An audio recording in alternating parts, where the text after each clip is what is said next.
There's a 2,000-year legacy of anti-Semitism and hatred in the name of Christ and Christianity that I think every Jew that's brought up with any sense of identity hears about. We're Jews, they're Christians, and they blame us for killing their God, Jesus Christ. When my grandfather died, I was 6 or 7 years old, and it was a very hush-hush thing. Nobody wanted to talk about it. What happens after you die? We weren't even allowed to go to the funeral. And I remember asking my teacher in synagogue, what happens after we die? And she didn't really know. She said, go see the rabbi. So I met with the rabbi, and I remember him telling me the story about a man climbing up a mountain, and he's only seeing the trees, and he's journeying up the mountain and never sees what's over the other side because he's climbing the mountain. But God, who is at the top of the mountain, sees over the other side of the mountain. And that was my rabbi's answer. The rabbi had no more idea than I did what happens after you die. He didn't know. I went on to university, and those two driving issues remained in my mind. Why am I here? I'm here for a purpose, and what's going to happen to me after I die? I got involved in drugs and rock and roll. I started to go to Grateful Dead concerts and doing drugs, and that was, I guess, sort of a hobby for me. But there was something spiritual about that experience, the drugs and the music, and I knew very clearly from my drug experiences that there's more to this life than just what we see. There's a world beyond this world. So through college, I'm exploring, I'm involved in these cults and the occult, and I'm searching for God. A friend of mine had really gotten heavily involved in drugs, and I saw her lose interest in classes. She stopped attending classes. She disappeared from my life. She really looked like she was dying from using drugs. She was suicidal. She was considering taking her life until one day I was walking on campus and I bumped into her, and her name was Susie. I said, Susie, what happened to you? Because she was smiling, she was vibrant, she looked terrific, and she began to tell me that something profound happened. She had wandered into a pool hall, and the owner of the hall had just become a Christian, and he witnessed her, and he told her about Jesus, and she had prayed with him to accept Jesus, and now she was born again. Her life had completely been transformed.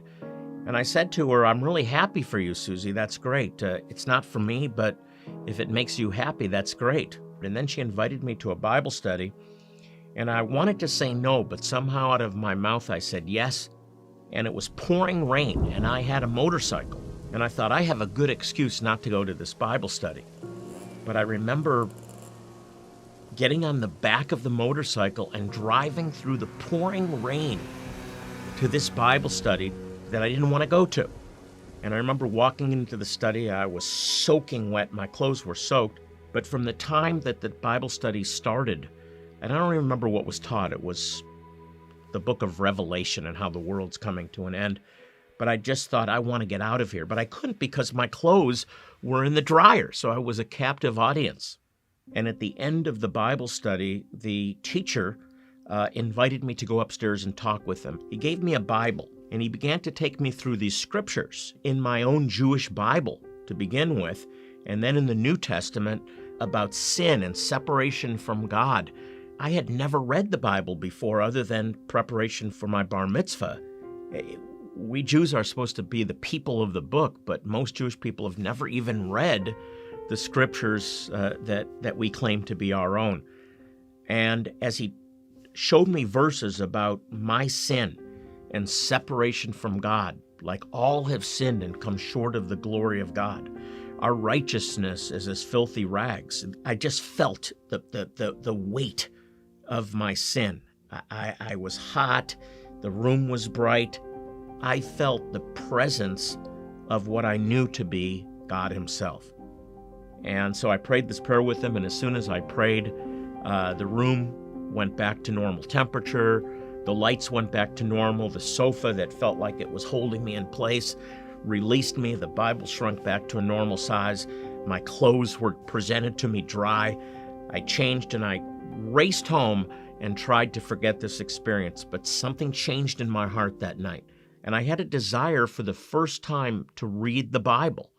I had never read the Bible before. I claimed to believe the Bible, but I didn't really know what the Bible said other than the stories that I had learned growing up. And I just devoured the Bible, and I began with the book of Matthew. I had never read the New Testament. I was taught that the New Testament was the Christian Bible. The only connection that it had with my heritage as a Jew is that it was anti-Semitic. And much of Judaism, as we wandered through Europe and other nations, was an effort to survive in what became a Christian world. Christianity was defined by its hatred of the Jewish people and blaming the Jewish people for almost 2,000 years now. So for a Jew to consider Jesus, there's really a terrible history to overcome. But I really felt this pull to read the New Testament.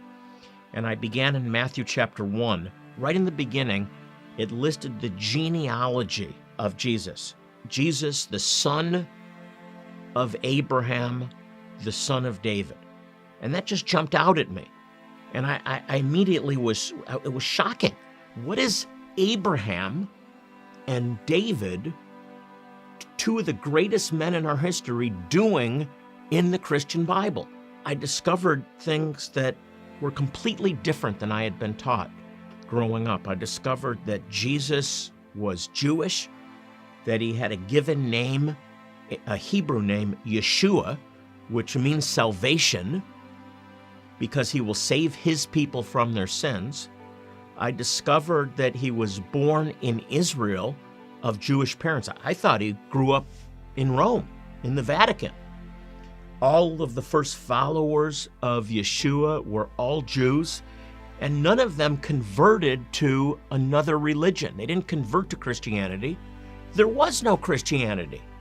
No, they were Jewish men and women who had found their promised Messiah from their own scriptures, the Tanakh. And that changed my life. I began to find the answers that I had been looking for in my own scriptures, in the Tanakh. I discovered that God had a purpose for my life, and that purpose was to know him, to walk with him, to serve him. I discovered that there is a life after this life. I knew almost immediately that God was calling me, that he had a destiny for my life to serve him full time. I ended up moving to Russia after leading a Messianic congregation from a number of years in upstate New York, and then began to work in Ethiopia, in Zimbabwe, throughout Africa. And for the last number of years, we've been providing medical clinics where we provide dental care, eye care, medicines, even surgeries, free of charge. We just do it to serve and to let people know that God loves them. And my brother was a photographer. That's one of the things that he did. And I was able to bring him to Ethiopia as our photographer to one of our medical clinics. And he experienced in that clinic the presence of God as lives were being changed. He was photographing everything, and he saw people not only being cared for, but he saw people being changed by the love of God.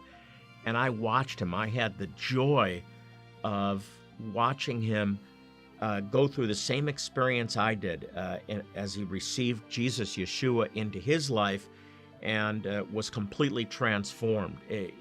He passed away from cancer fairly recently, but I know where he is today, and I'll be seeing him again. This is my destiny. This is my heritage. This Yeshua is my Messiah promised in my own scriptures.